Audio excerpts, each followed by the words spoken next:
NDPS act के section 50 जो कि व्यक्तिगत तलाशी के प्रकरण में लागू होने के संबंध में बात करती है, उसको अगर हम सीधा-सीधा देखते हैं तो उसमें स्पष्ट रूप से ये बातें लिखी गई हैं कि जो गिरफ्तारी पर अभियुक्त को जामा तलाशी है तो निकटतम राजपत्रित अधिकारी अथवा मजिस्ट्रेट के पास ले जाया जाएगा। ये बातें बहुत मैंडेट प्रोविजन है। Being as a criminal defence lawyer, अगर आप एनडीपीएस एक्ट में अपने अपने एक्यूज्ड के लिए जब आप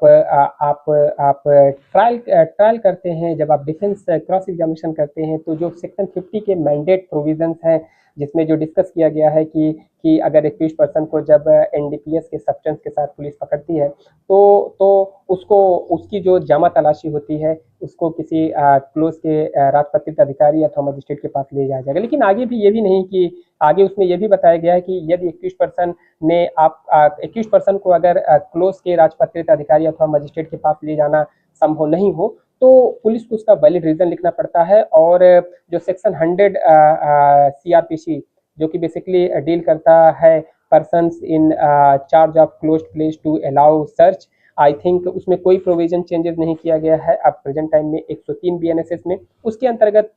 पुलिस क्या कर सकती है, उसमें जो प्रोसीजर दिया गया 100 सीआरपीसी या फिर प्रेजेंट टाइम में 103 बीएनएसएस के अंतर्गत पुलिस क्या करती है, स्वयं तलाशी लेगी और उसका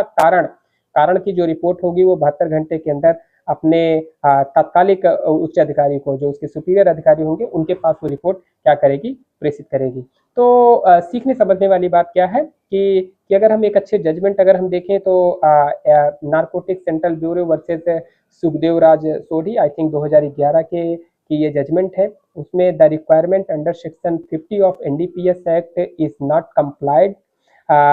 with by merely informing the accused of his option to be searched either in presence of a gazetted officer or before a magistrate. The requirement continue even after that, and it is required that the accused person is actually brought before the gazetted officer or the magistrate. तो definitely ये बातें बहुत clear cut ये बहुत अच्छे judgement में बताया कि जो जिसमें सुप्रीम कोर्ट ने अगर और अच्छे जजमेंट अगर हम देखें तो Vijay Singh Chandubha Jadeja versus state of Gujarat, I think 2011 के ही ये जजमेंट है। Narcotics central bureau versus Sukhdev Raj Sodhi, I think 2011 की भी जजमेंट है। और 2011 के मुझे जहाँ तक लगता है Vijay Singh Chandubha Jadeja versus state of Gujarat, ये 2011 के जजमेंट है। इसमें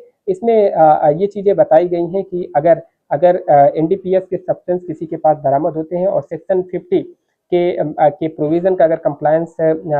जब उसको सर्च किया जा रहा है तो नहीं किया जाएगा, तो डेफिनेटली ये एक कुटल का ग्राउंड होगा और इसमें बेनिफिट हमेशा एक्यूज्ड पर्सन को मिलेगा।